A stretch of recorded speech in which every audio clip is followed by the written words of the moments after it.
बिहार के इतिहास में दर्ज हुआ एक स्याह धब्बा है। आप इसे साहिब, बीवी और बिहार का नाम दे सकते हैं। बिहार को राजनीति की पाठशाला कहा जाता है। जातीय समीकरण समझने हो, राजनीतिक पैतरे सीखने हो या देश के असल मुद्दों पर ज्ञान चाहिए हो तो बस बिहार चले जाइए। आपके ज्ञान चक्षु हमेशा के लिए खुल जाएंगे। बिहार एक राज्य नहीं बल्कि स्टेट ऑफ माइंड है। बिहार की राजनीति पूरे भारत को प्रभावित करती है। इसी को मद्देनजर रखते हुए सुभाष कपूर महारानी लेकर आए हैं। हेलो एंड नमस्कार, आप सभी का स्वागत है फिल्मी फॉक्स के इस फिल्मी रिव्यू सेगमेंट में। और आज हम बात करने जा रहे हैं महारानी वेब सीरीज की, जिसे हमारे एक साथी ने देखने के बाद हमसे अपने व्यूज साझा किए। 90 के दशक के बिहार में 958 करोड़ का चारा घोटाला, चौथी पास घरेलू महिला के सत्ता के शिखर पर पहुंचने से लेकर लक्ष्मणपुर और बाथे नरसंहार भी है, जिसने पूरे देश को झकझोर दिया था। लेकिन पर्दे पर जिस ढंग से इस घटनाक्रम को चित्रित किया गया है वो उस कदर प्रभाव नहीं डाल पाता है जैसे उम्मीद की गई थी। कहानी लालू या राबड़ी की नहीं है, लेकिन दौर जरूर वही वाला है। राजनीति भी तभी की दिखाई गई है। सीरीज को देखते हुए यह बात साफ हो जाती है कि बिहार के बैकड्रॉप पर आधारित ये उस दौर की कहानी है जब बिहार में लालू प्रसाद यादव का बोलबाला था।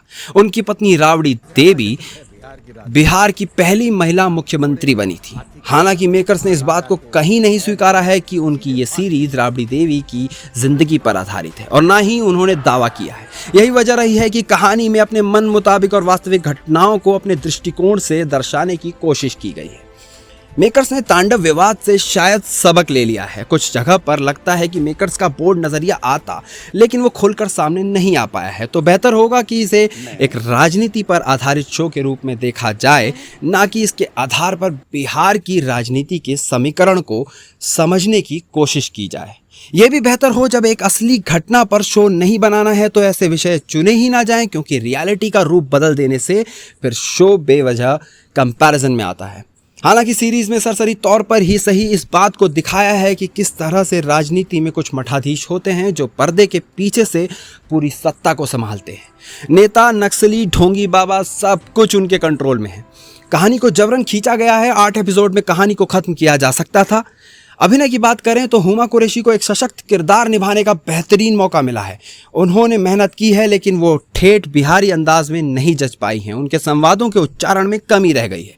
दमदार अंदाज में अमित सियाल और विनीत कुमार हैं। बाकी के किरदारों का काम भी सराहनीय है।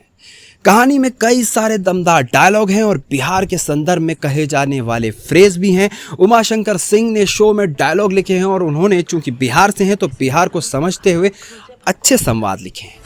सीरीज का लोकेशन और वेशभूषा बिहार के अनुरूप है। कुल मिलाकर कुछ खामियों और खूबियों के साथ ये वेब सीरीज मनोरंजन करने में कामयाब रही है। खासकर महिला पात्र के ऊपर एक पॉलिटिकल ड्रामा है। कहानी को अगले सीजन के लिए ओपन रखा गया है। सीरीज को सोनी लिव पर आप जाकर देख सकते हैं।